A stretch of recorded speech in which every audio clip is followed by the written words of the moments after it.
Hello, all my beautiful people out there. Welcome to another episode of Burgess&Son Podcast. I am Zay for Life, and this is Burgess. We are father and son, and like father and son. How are you doing today, Mr. Keith Burgess? Just fantastic. I let your daughter dress me for this episode, and this is what she picked, and this is how she picked me to present myself. So I will be doing the episode exactly like this. With the hood on? Shout out Olivia. Shout out to Olivia, baby. Love you. All right. Yes, we got quite a bit, not a lot. Like we always try to keep it short and sweet and simple. Today, your favorite father-son duo is back at it again. And first topic of the day we have is the great, in my opinion, one of the best head coaches of all time. He stepped down as a head coach. He's just going to be the team president, if I'm not mistaken. Coach Greg Popovich, longtime coach of the San Antonio Spurs. 5-time champion as a coach, 3-time Olympian head coach, or one time, 2 times. I'm not even sure about that. Okay, so but we know he was the head coach of one of those teams, and a long-time assistant coach behind Coach K. Yeah, man, how we feel about him? What would you say is your biggest, your biggest take of Coach Pop? Well, first of all, congratulations on a magnificent career. Congratulations. I mean, well deserved. I think he'd be on the kind of Mount Rushmore of coaches, so to speak, if he was to make one. What I remember about Coach Popovich is when he started coaching the Spurs. Before he was the coach, he was the team president. Oh, okay. And he was the president when Tim Duncan got drafted. And so he stepped down from being president to become the coach. And what I thought was like a complete dick move. Well, because, Tim Duncan was a number 1 overall pick. And so the year before, David Robinson had got hurt. That's how they were bad enough to get the number 1 overall pick. Okay. And now that you got Tim Duncan and David Robinson, now you're going to come coach? It just seemed kind of like a dick move to me. Yeah. Obviously, it worked out. Yeah, and sure. He's proven himself to be a tremendous coach. Yep. He was also behind the acquisitions of Tony Parker and Manu Ginobili, who helped revolutionize if I could speak, revolutionize the NBA for international players, kind of being normalized that we, scout, recruit, and bring them to the NBA. Because those guys, along with Tim Duncan, were the center of that Spurs dynasty after David Robinson retired. Yeah. One of the things I always loved about Coach Pop was like, dude, he didn't care. Those interviews, like him and Belichick, those one-word answers. Yep. I love that. Love that. I want to say back from 2008, but for sure like 2010 and through like 2016, those TNT interviews, and they show you after the quarters. It's like, so Coach Pop, what you got to do better? Play better. Yep. I love that. Well, for one, I'm not for those interviews in the middle of the game like that anyway. Yeah, when you trying to have the coach talk strategy in the middle of the game. Come on now. I got to focus on the game. I hate it when they try to do it with the players too. It's just like, dude, I got something to focus on. Like, yeah. I understand, like, especially as a popular player or a popular coach, like people want to see me and hear me talk. But dude, can we wait till after the game? Or you could have got me before the game, not during the game. I hate it. But I get it. Some of the things that I've learned, since he announced that, he's going back upstairs, is how compassionate he was with his players. Yes. Robert Horry has come out and said that he wouldn't allow him to come back when his daughter was sick. Oh, really? That he said he basically kicked him out of practice, said, go be with your family, and don't come back until your daughter's out of the hospital. Damn. When his daughter was out of the hospital, Horry came back. Popovich sent him home again. Said, go be with your family. And unfortunately, his daughter did end up passing away a couple of years later. So, Damn. Those moments, obviously precious. Yeah, for sure. Because, when you're a professional athlete like that, you do spend a lot of time away from your family. And so, it's obviously, especially surrounding what ended up happening with Robert Horry's daughter. Mm-hmm. I mean, what a blessing it was for Robert Horry to be able to spend, more time with his child than he even planned to spend.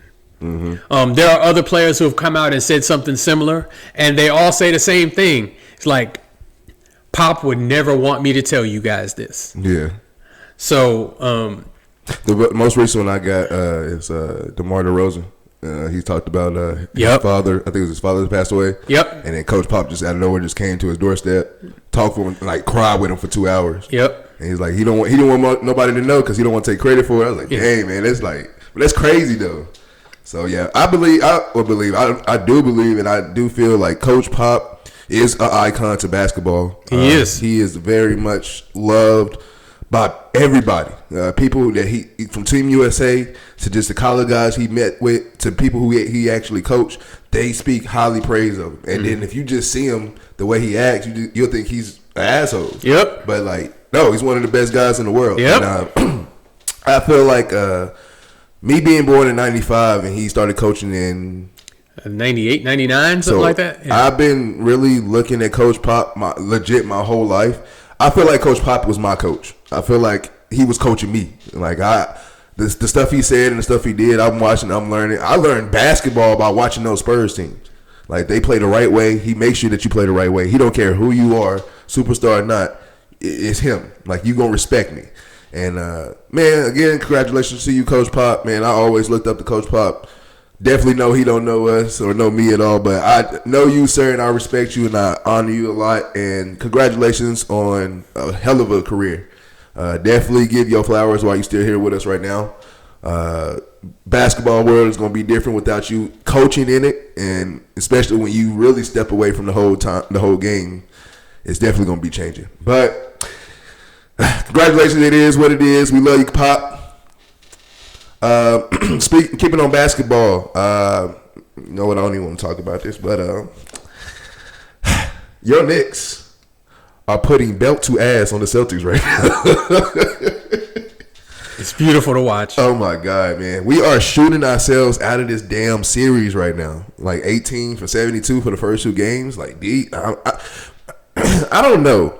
Okay, so my thing is, for us to shoot ourselves out of this series and we're still only losing the game by one or two or three, it's still looking like if y'all would just hit some of those shots, you can win the games. But it's like we're not disciplined out there.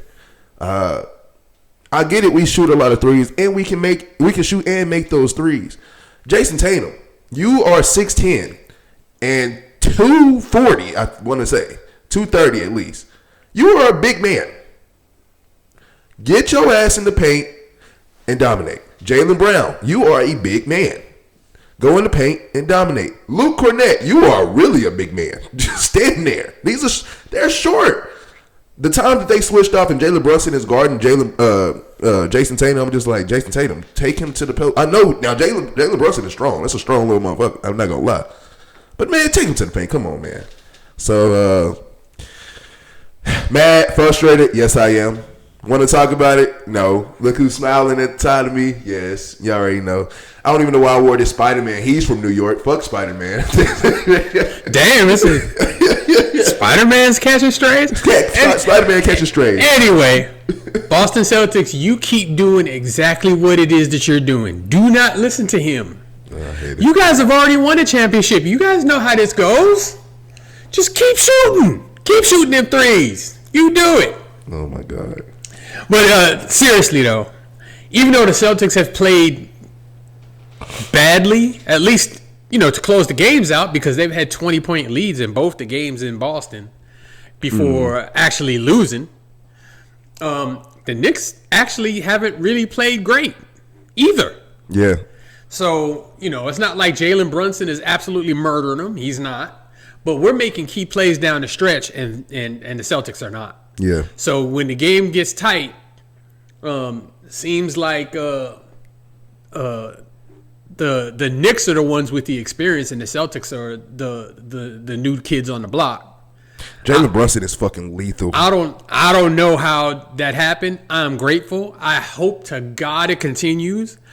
I've been this happy before, y'all. Honestly, I have, and then the Knicks have let me down. So I'm trying to enjoy this while forgetting about having a 2-0 lead on the Bulls and then losing 4 straight to Michael Jordan and them back in like 93 when we had the best team in the NBA until we ran into Michael Jordan and them. So I'm trying to hope that history won't repeat itself. But just because this clown is a Celtics fan, I have to enjoy it at least a little bit. A little bit. Just a little bit. Just a little bit. It's about time y'all got some good teams that's going to compete. See, and here we go with the strings. I think I told you on another episode. Definitely told you on the Talk podcast before we started this that the only team that I really was worried about in the East, I was not worried about the Cavs. I was not.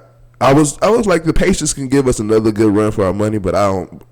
The team that I was worried about was the Knicks. I said the Knicks. And when they picked up Cat, I looked at it, I was like, I don't know. But then watching like the first 20 games of the season, I was just like, okay, you know what? This might actually work. And then watching the end of the season and how, dude, that chemistry is just great.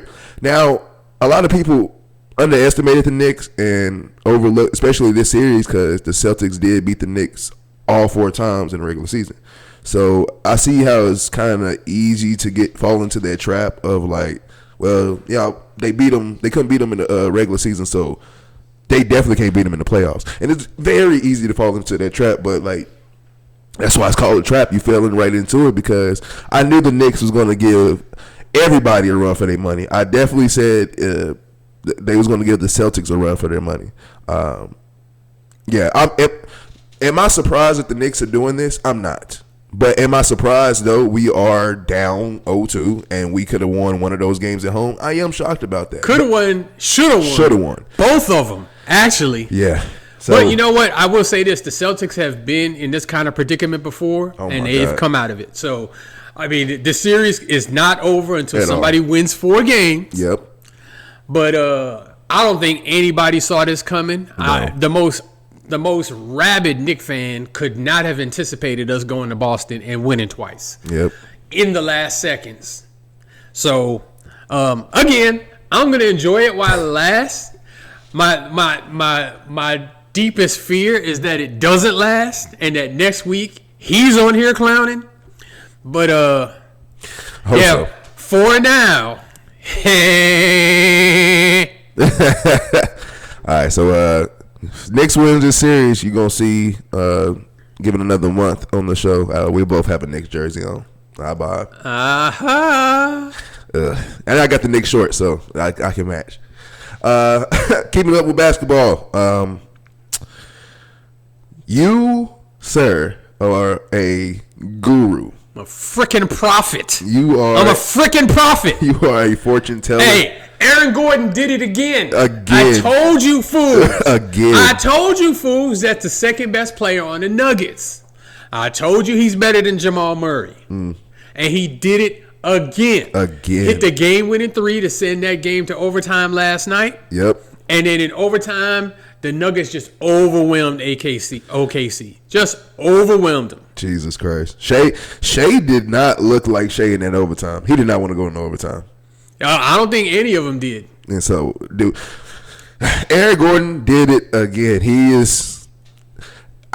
So I've always said Aaron Gordon was a key piece, but I really never looked at it as he's the second best player until you said something about it. Then now I'm looking at it like he keeps proving it over and over and over and over. It's valid.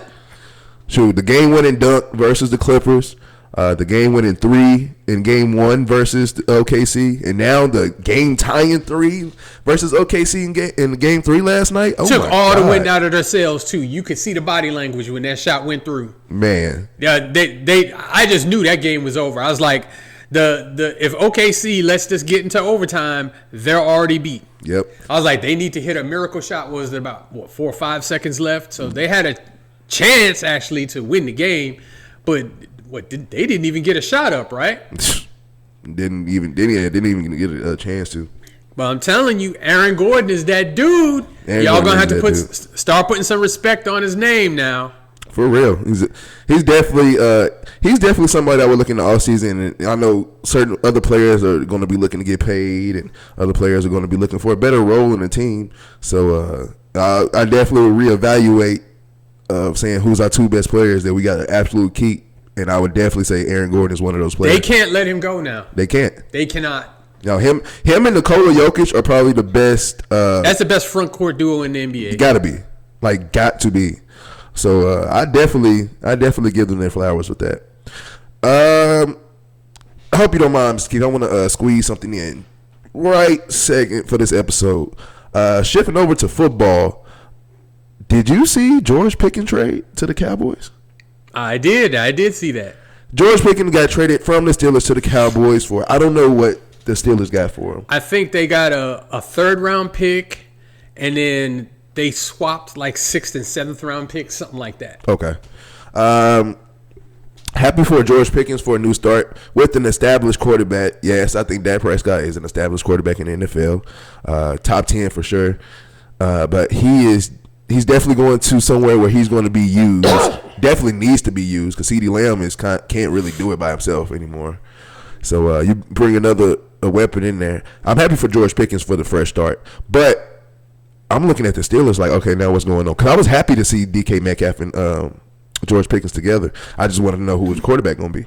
But now this kind of I'm asking, what are you going to do as the Steelers?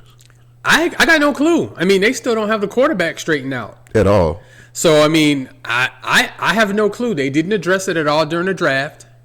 I was so kind of disgusted that they didn't take a quarterback in the draft that I don't remember whether or not they took a receiver where, they feel comfortable trading Pickens. Exactly. But I'll say this on the Steelers' behalf as far as trading Pickens. The Steelers know when to let go of players. Yes, they actually do. And when they trade players away, it almost always seems like a bad idea. And then you see what that player does when they go with their new team. You're like, oh, my God. And it never works out good for them. Exactly. Let's talk about Antonio Brown to the Raiders. How'd that work out for the Raiders? I don't think he played a game as a Raider. Let's talk about Chase Claypool. They traded him. Exactly.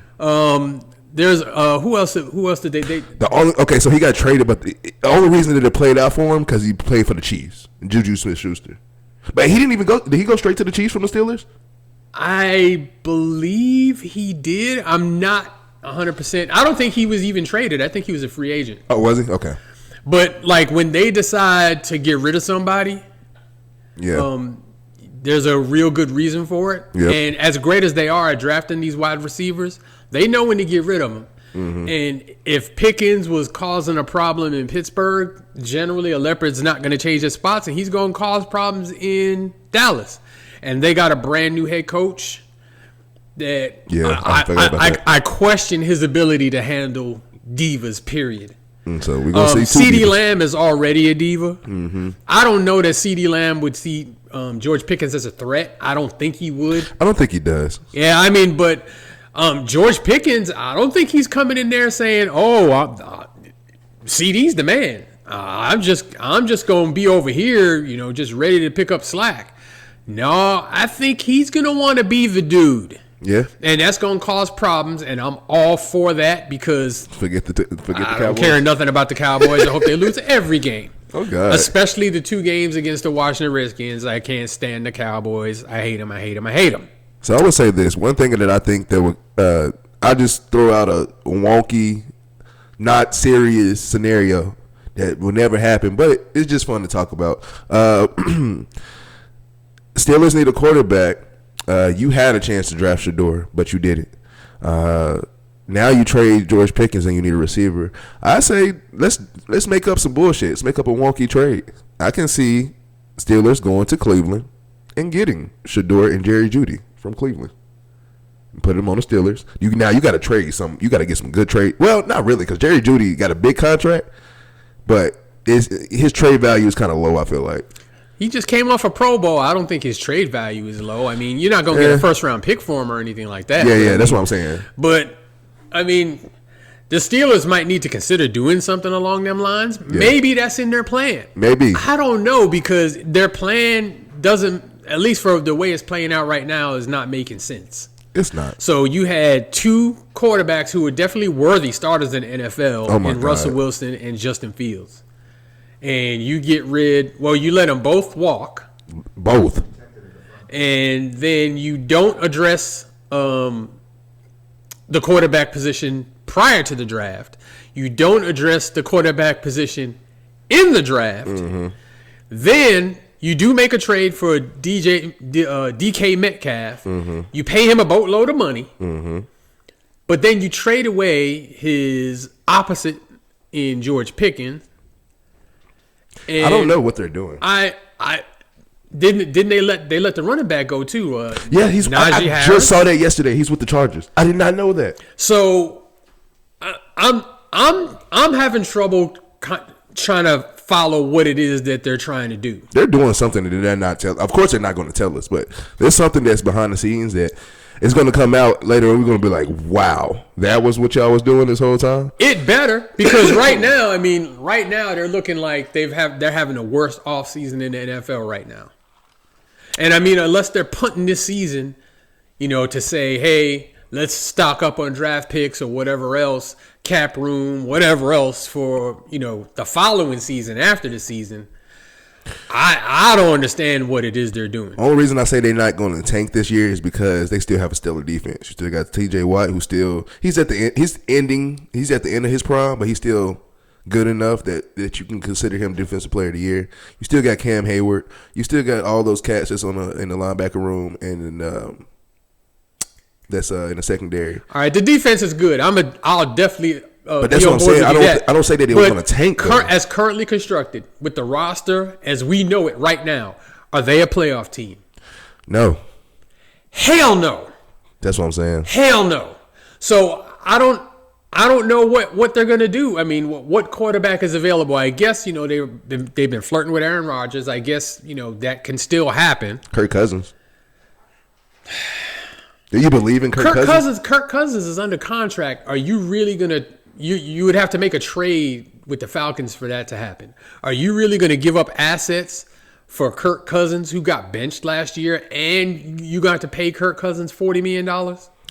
I don't think the Steelers are doing that. Yeah. I don't think. Now, if the Falcons were to cut Cousins and the Steelers could then negotiate with him, mm-hmm. that'd be something different. But mm-hmm. I don't think with that current contract they're doing anything with Kirk Cousins. Mm-hmm. I mean, the fact that it's taken so long with Aaron Rodgers, I mean, of course, Aaron Rodgers has, kind of historically been a diva with 1 foot in and 1 foot out. But why would you let him hold your franchise hostage and he's never played a game for you? Exactly. I mean, I really don't understand what they're doing. I don't. It's just very confusing. Confusing. I don't get it. Quarterbacks, real quick. Derek Carr, out of nowhere, was it this morning? Retired from the NFL. Where the fuck did that come from? I got no clue, but I don't blame him. I don't. I mean, if he looks at his brother. Yeah. His brother would give him a great reason to retire because his brother took NFL record sacks and just took beatings in his NFL career. I don't think Derek Carr took those types of beatings, but I mean, the NFL is a brutal sport. Mm-hmm. I saw where he's made $195 million in his NFL career, I think over 11 years. That's pretty darn good. If you don't have it in your heart to give it all, that's definitely a good enough nest egg to sit on for the rest of your life. Yeah, just go ahead and walk away. Do whatever you want. Yeah, man. So, I mean, I kind of understand it. Like, it's just shocking as fuck. And, he has been, struggling with injuries the past, 2 years? Like, really longer than that, maybe 3 or 4. So. But for sure, like the past 2, he's been, damn near out the whole season. Yeah, so, I would imagine you get tired of constantly rehabbing and coming back and yeah, it pays great, but I mean, money isn't everything. It's not.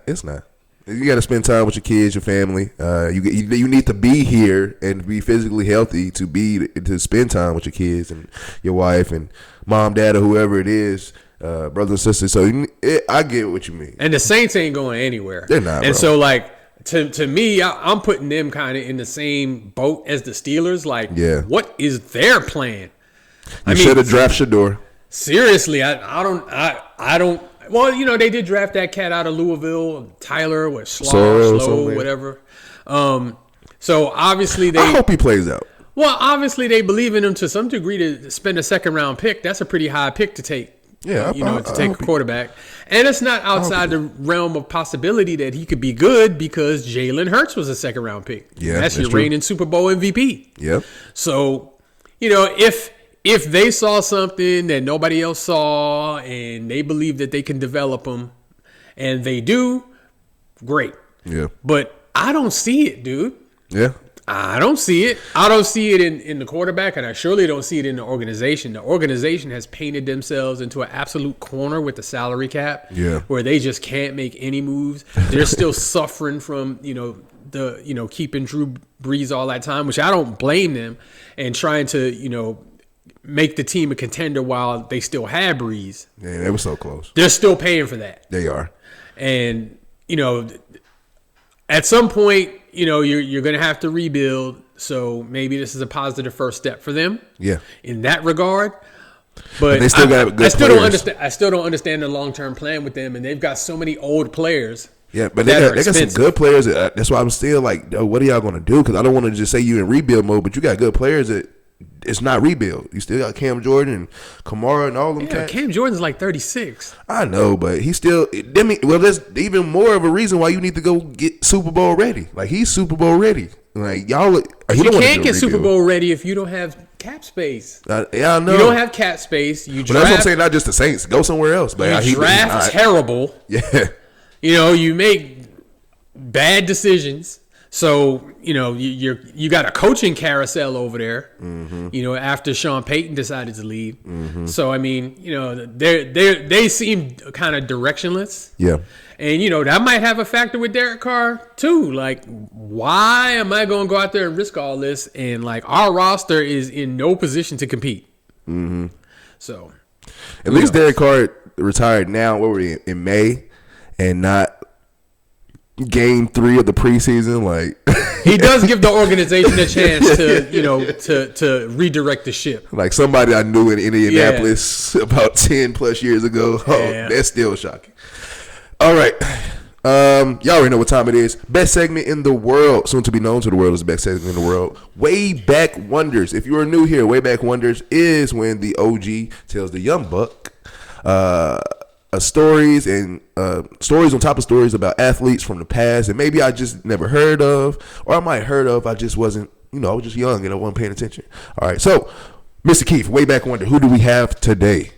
This week's Way Back Wonder is my first female athlete in this series, which there will be more to come. Shout out this to is the women. first one, and this is arguably.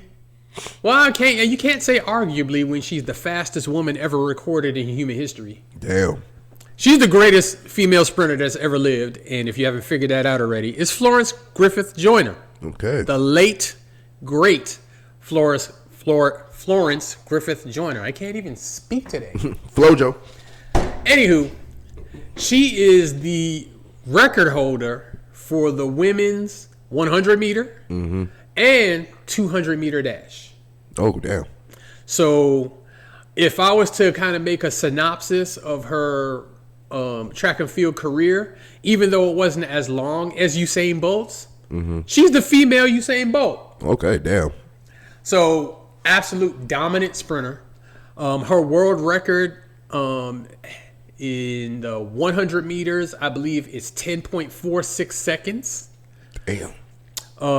That record has stood since 1988. God damn. That is, 7 years before you were born, sir. And nobody has come close. Damn.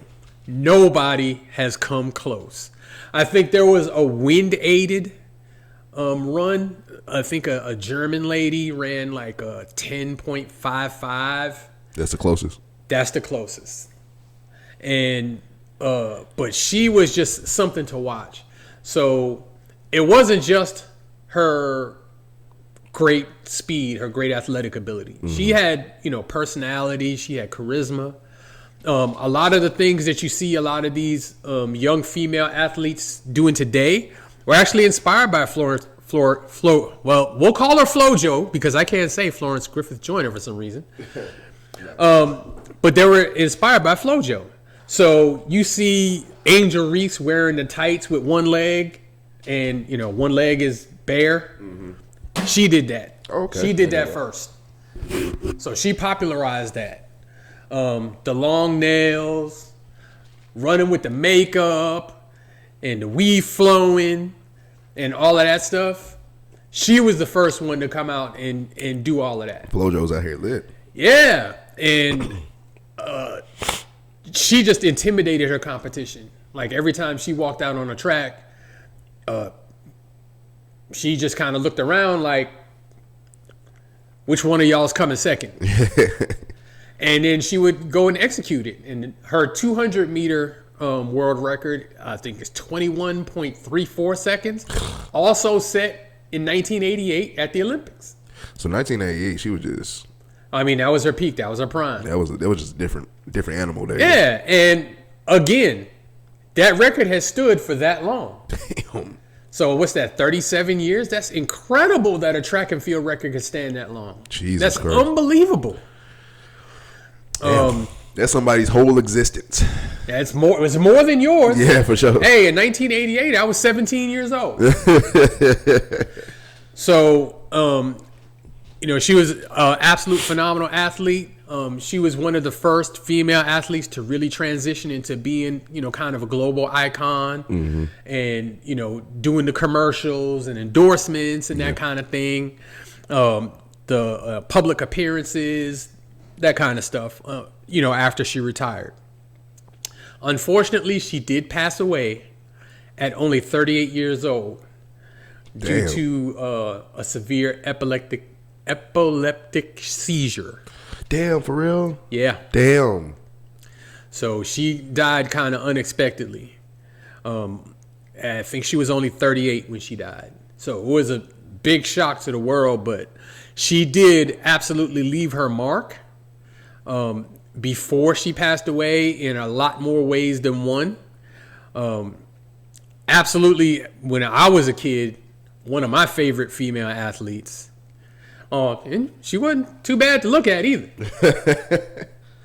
But that is this week's Way Back Wonder. Oh, man, that's a good one. I was actually excited for this one because I knew of FloJo. I really just knew the nickname, but I never knew really much her story. So that was just a good one. Y'all already know how I do. Ask questions at the end. So, with Miss Florence, definitely all-time great sprinter for the women's division too. You said she's the Usain Bolt of the women. Do you say that, like, I wouldn't say against Usain Bolt, but I would say maybe against, let's just say somebody like Noah Lyles or what was that? Was it Tyson Gay? Was his name? Okay. Do you think, I ain't gonna say Smoke, you think she'll be able to compete and keep up with those cats like that? No, those guys are running sub 10 seconds. Yeah. Different animal. Different animal. But do you think she can catch up or keep up though? No, she might be in the same frame, but I mean, she's not competing with them. There's no, she's not gonna beat them. Oh, okay. We all know men and women are different. So, yeah, for sure. Just to provide you some context, Jesse Owens, I'm sure you heard of him. He won the gold medal in the Olympics in the 100 meters in 1936. Mm-hmm. He ran a 10.3. Oh. Okay. So yeah, you would have to go way back into male human history for her to be faster than the fastest man. I wouldn't say the fastest man. However, I'll say more. She dominated, and what was fair to her as other women. Okay. Let's do one more question. 4x1. Great. The women of all time. Who are you for? Sprinters? Mm-hmm. Well, of course, she's obviously number one. Mm-hmm. The The first one that comes to mind is Sha'Carri, only because like she's kind of the most recent. Yeah. Gail Devers comes to mind too. Mm-hmm. Jackie Joyner Kersey, even though I know she was more of an all-around athlete, she was like a heptathlete. She didn't just focus on heptathlete. Like, you know, there's a triathlete and a heptathlete? Yeah, like the triathlon, the decathlon, where they do a bunch of different events. Okay. But a heptathlon is the women's. Okay. Where I think they only do 7 instead of 10. Okay. But she was a great sprinter as well. To be honest, your question is kind of throwing me off. I would actually have to do a little bit of research. But there have been great sprinters after her. They just don't compare to her. Yeah, for sure. I was also thinking like only because she's like real popularized, especially in the black community, Wilma Rudolph. I have to look more into her too. I mean, historically, obviously, Wilma Rudolph was great, but you know, FloJo shattered all her records. For real. All right, that was a good one. Always good to hear the Wayback Wonders. Wayback Wonders is the best segment in the world. Soon to be known to the world as the best segment in the world. Y'all already know, after Wayback Wonders, we always go to the list of the week. List of the week. List of the week is a list, top 5 list that either we pick between us or we go to the fans, and the fans give us some topics. And this week's list of the week is top 5 wide receivers of all time in the NFL. I can't wait to hear your list. All right, so top 5 wide receivers in the NFL. At number 5, I tried my hardest to keep him off the list. Why? Because he played for the Cowboys, and I don't like the Cowboys, and I hate to really give them any credit for anything ever. Yeah. But Terrell Owens, T.O. T.O. Now, of course, he didn't play his whole career with the Cowboys, but he did play with them. But, like, at the end of his career, he was he was in the top 3 in receptions, top 3 in yards, top 3 in touchdowns. Damn. And he was always a dominant player. Always. So he came into the league alongside Jerry Rice. I'm pretty sure he would say that he learned a lot from Jerry Rice. Yes. But he took over that number 1 wide receiver spot with the Niners.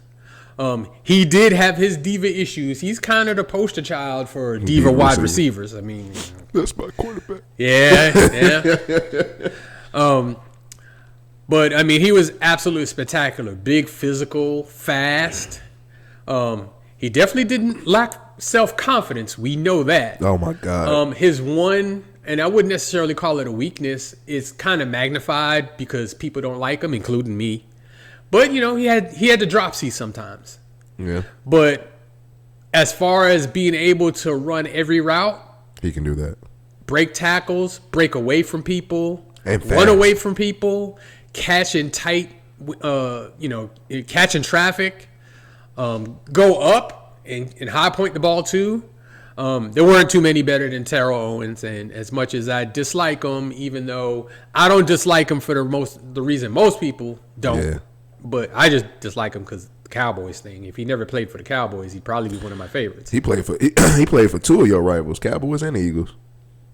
He did, but I didn't dislike him when he was on the Eagles. He was cold on the Eagles. He was cold everywhere. I mean, even when he went to Cincinnati, he went to Buffalo, he was cold there too. Yeah. Like everywhere he went, when he left the game, honestly, I felt like he could still play. Mm-hmm. They're just teams weren't, for whatever reason, willing to give him an opportunity. Yeah. He definitely was forced out before his ability to play was done. Yeah. Sometimes you bring that up on yourself, but at the same time, like it is kind of like it seemed like he got blackballed out the league. Yeah. But man, T.O. is one of my all-time greats, all-time favorites to watch. When I was a kid, I used to. It was a lot of more receivers I watched, but for sure T.O. was, oh my God, amazing. All right, so the next number 4 on the list is the great Larry Fitzgerald. Hey, Larry legend. And I wished I could have him higher, actually, because the only thing not on his resume is a Super Bowl ring. Everything else under the sun he's done it. He's one of my favorite players ever to have watched. He was a dominant wide receiver in college. Mm-hmm. He was a dominant wide receiver when he went into the NFL. Another one, big, fast, strong, team guy. Could run all the routes, could run the short routes, it would run over the middle, could run by you. Can take screens and go to the crib. Contested catches, all of that. And on top of that, big time when it matters. Mm-hmm. If you remember that playoff run when they went to the Super Bowl, he kind of carried them. Yes. Wasn't that he hit the game-winning touchdown versus Green Bay? He carried them. Dude, that was crazy. He carried them. And one of the stats, it's one of my favorite stats on planet Earth about Larry Fitzgerald. He had more tackles than drop passes in his career. That's insane. Think about that. That man played, I think he played 18, 19 years, or maybe it was a long time. It was definitely more than 15 years in the NFL. Do you know how many passes got thrown his way and he had more tackles? Tackles.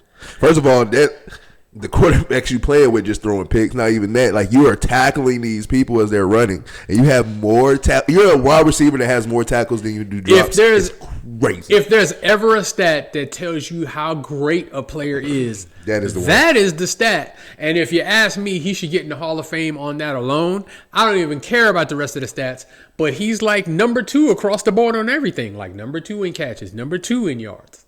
You know, I just had a fan on TikTok tell me that he thought Larry Fitzgerald was overrated. Yeah, that guy. that guy's an idiot. Period. You're just an idiot. Some people just say stuff just to say stuff. Just to say it. Oh, I already knew that was going to get you. Who we got for number 3?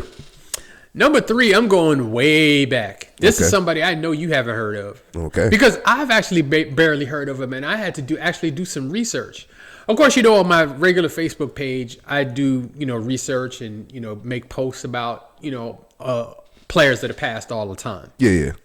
So I happened to come across the guy who I think is the 3rd greatest wide receiver of all time, and his name is Don Hutson.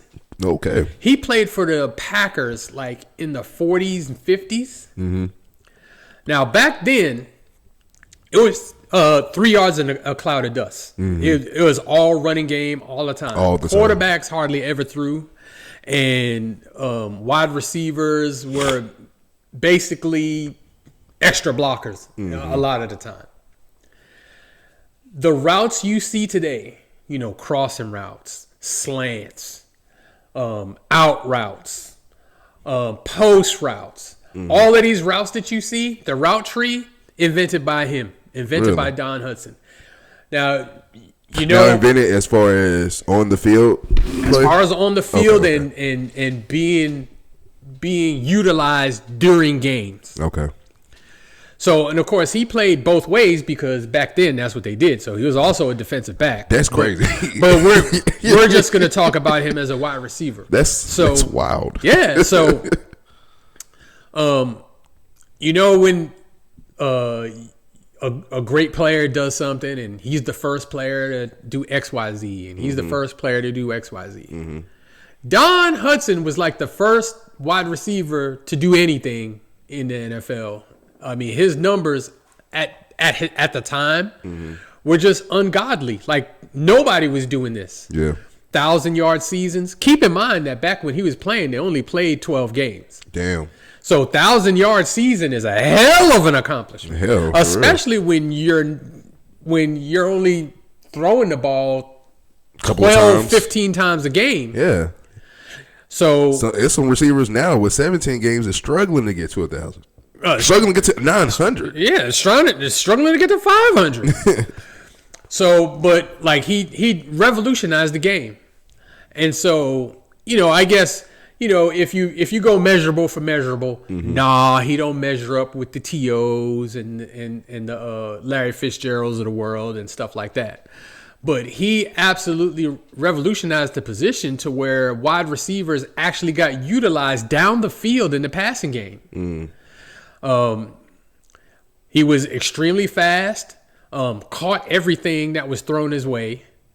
And, of course, remember, the rules back then were a lot different. Now the DBs can't touch you. Yeah. It's pass interference. Wasn't no pass interference back then. They could tackle you as soon as the play starts. They could tackle you in the middle of the route. They could hit you at any time. And there's no, what do they call it? Vulnerable player, unprotected player. Oh yeah, like those little cheap crack blocks they be doing and shit. Yeah, well, I'm just talking about when you catch the ball in your air. And if you hit them real hard. Defenseless player. There you go. Say what? Defenseless player. Defenseless player. There you go. There wasn't none of that. You're on the field. You subject to get whacked. And he would get whacked. Especially what you say, 40s and 50s, of course. Yeah. So I mean, the guy, just paying homage to the old school. I couldn't do this list and leave, the first really great wide receiver off. Yeah, for sure. So I had to give him props. I mean, you're back there playing with leather helmets, man. Dead serious. Leather helmets and no shoulder pads. Out there getting killed. So yeah, Don Hudson, number 3. Number 2, I got maybe the best athlete ever. Mm-hmm. Definitely, in my opinion, the most talented wide receiver of all time. And that's the great Randy Moss. Oh my God. What I said about T.O. of watching, that was my favorite one growing up. Randy Moss was my favorite. Man, I love Randy Moss. Oh my God. Love him. Loved him when he played. Love him today. Yeah. So, I mean, yeah. Shout out to Randy Moss. Shout out Randy Moss. His gifts. Out of this world. Out of this world. I don't even think that you can really argue that he's the most talented wide receiver that's ever played the game. No. He's just the most gifted. And I mean, it started in college. Now, as a young man, he found himself getting into a lot of trouble. Mm-hmm. I think he originally went to Florida State and got kicked out of Florida State. I think he wanted to go to Notre Dame. That couldn't happen because of something that happened in high school. He ended up at Marshall. Mm-hmm. And he played 2 years of college. And 1 year at Marshall, I believe they were still in Division II. And they won the Division II national championship with him. Oh, okay. I didn't know that. Yeah, the second year, his second year, they had moved to Division I. Okay. And he had Chad Pennington as a quarterback. But both years he killed. And he has the distinction, and this is another amazing stat, and this would be amazing even if it wasn't college. He scored at least one touchdown in every single game that he played in college. Damn. And he played 28 games. So you scored. Damn. And he at least one touchdown in every single game. That's wild. I mean, it's unheard of. It's unheard of. So coming out of college, of course, he was highly touted. The scouts knew how talented he was, but he did have off-field issues that kind of scared people away. And he didn't get picked until 21st by the Minnesota Vikings. However, he went there and even as a rookie, just balled out. Balled out and dominated his entire time in Minnesota. He left, went to the Raiders, kind of had a lull there. Resurrected his career with the Patriots. That is the best team to never win it. Or that team alone. Just what was that? 08? The undefeated Patriots? 07. 07? Mm-hmm. That was the best team that didn't win a championship, in my opinion. Oh, well, you can't really argue that. They didn't lose a game until the Super Bowl. Still mad. And I hate the Patriots. I'm still like that. You choose the Super Bowl to shit the bed. Hey. But no, that's crazy. Yeah, so I mean, the gets with the Patriots sets a record that still stands today, the most touchdown receptions in a season. Dude, that was legendary. Legendary. And I mean, and of course, he's legendary. Even after his time with the Patriots ended, it kind of was sort of not a journeyman. I mean, he was still really good, but I know he played with the Titans for a little bit. Yeah. He went back to Minnesota for a minute. Went to the 49ers. He played with the 49ers as well. But he's another one, like number 2 or number 3, like across the board on everything. That's fucking nice. Like receptions, yards, touchdowns, all of that. And just absolutely spectacular. I mean, there's a whole term that's mentioned that the second you say it, everybody knows what it is. When you got mossed. You got mossed. You know what that is. Somebody jumped over you and high pointed the football over your head. That's how great you are. That literally a term. You created a term. You got mossed. They named a slang term after you. You got and mossed. he did it so much, so often, and so effortlessly that they decided to name it after him. It's crazy. And seeing the players that be like, yo, I mossed his ass. That shit be crazy. Absolute nuts. One game that comes to mind for sure that always blows my mind is that Thanksgiving game versus the Cowboys. Oh, yeah. Where it was like that was wonderful. 3 catches, 3 touchdowns, and like, 200 something yards? No, it was 163 yards. See, that's how much I hate the Cowboys. I remember every statistic about that. So, yeah, 3 catches, 163 yards, 3 touchdowns. That's crazy. How do you allow that to happen? Each time he touched the ball? If you watched the game and you saw the 3 catches, he embarrassed them on all 3. Like, these were not blown coverages or anything like that. This is just him being better than them. Oh, my God. And then I think he said also the Cowboys passed on him, so he definitely took that personal. A lot of teams passed on him. Like I said, he went 21st. Mm-hmm. And, like, everybody knew what kind of talent he was. Like, everybody knew he had top 5 talent. But his off-the-field issues, and, I mean, they did rear his head during his career, too. Yeah. So, he did get into a little trouble here and there. But that didn't stop him from having an absolutely fantastic NFL career, and I think he's the second best wide receiver that's ever played. For sure. But he is not number 1. And in case you haven't figured this out, the number 1 is Jerry Rice. Jerry? Now, I know there's a lot of people who are going to be watching this video who have never seen him play. Mm-hmm.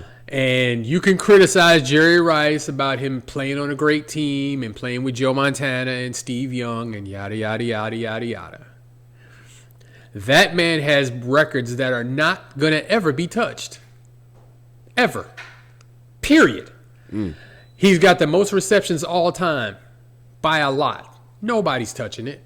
He's got the most receiving yards by a lot. Nobody's touching him. Mm-hmm. He's got the most touchdowns all time, period. Even more than running backs. 222 touchdowns in his career. Nobody's touching that. Emmitt Smith had like 150 or 160 or something like that. Randy Moss and T.O. had like 150. He had 220 something. God damn. He had 22 in a 12 game season. Because of a strike. Oh, so was that the strike season? I mean, as a weapon, there's none better. Coming out of college, I mean, they knew he was an NFL player. He got picked in the first round. He was kind of mid to late, like maybe 18 to 23, maybe, in the draft. He came out of a small college in Mississippi. The name escapes me at the moment. But it was at HBCU. Was it Mississippi Valley? Mississippi Valley. Okay. And he didn't do great at the combine. He didn't run some ungodly time. But he's the greatest. There's 2 things that Jerry Rice is known for. One is his great route running. Mm-hmm. And the second is his work ethic. Mm-hmm. Nobody worked harder than Jerry Rice. His workouts are notorious. Like, people would go work out with him, and everyone would say, there's no one that's ever worked harder. I would put it on par with at least the legend of his workouts with, like, Derrick Henry's workouts. Like, you see... Derrick Henry did some outrageous shit. Yeah, like, just... Jerry Rice's whole motto was, like, there is no off season. There's just a period of time where games are played. Mm-hmm. And he he was absolutely the best. He was at his best when the lights were the brightest. He's got a Super Bowl MVP. Mm-hmm. He's got just all kinds of records. Most yards receiving in a Super Bowl, most receptions in a Super Bowl, most touchdowns in a Super Bowl. And I want to say, later in his career, early 2000s, when he left the 49ers, he still went to a Super Bowl with the Raiders. He did, and not only that, he was a Pro Bowler. Damn. He was like 40 years old making Pro Bowls. As a receiver. Having 1,000-yard seasons. As a receiver. In the NFL. Mm-hmm. Outrageous. You know how many receivers besides him have played till 40? How about none? It's like they don't make it that far. Like all-time receptions over 40, it's like Jerry Rice with like 200 and something. And then like Tom Brady with 1. Yeah. That's crazy. So I mean, he's just outrageous. he's just across the board, like just so far head and shoulders above everybody else. And it just goes to show you that even if you're not necessarily the most talented, it is about your work ethic. And of course he did, play for a great team, and he played with a great quarterback and all of that. But you also have to be a great player to put up all of those kind of numbers. So hats off to Jerry Rice. For sure. In my opinion, he's a top 5 player, period, that's ever played the game. Yeah. Not just wide receiver. Yeah, for sure. And he's number 1 on the list. What are y'all doing? What? Huh? What are y'all doing? Y'all recording? Well, yeah, I know it's the day before Mother's Day, but what are you doing? It is Mother's Day. Tomorrow. Happy Mother's Day. Thank you. It's Mother's Day. I can do whatever I want. Yeah, you can. Shout out to you. What you got to say with us? What I got to do what now? So what you got to say for us? Give mothers love today. Or today and tomorrow. The whole weekend. The whole weekend? Yeah. All right. But that was the list of the week. That was the whole episode. You got the Mother's Day invasion. Good episode today, Mr. Keith. I always love doing them with you. It's been one good episode that we talked about a lot. Okay. Thank you guys so much. This is another episode of Burgess&Son. We will see y'all next week. Y'all already know I'm Zay for life, and this is Burgess&Son, father and son, your favorite father-son duo, and we are out for the day. Bye. Say bye. Bye. Bye.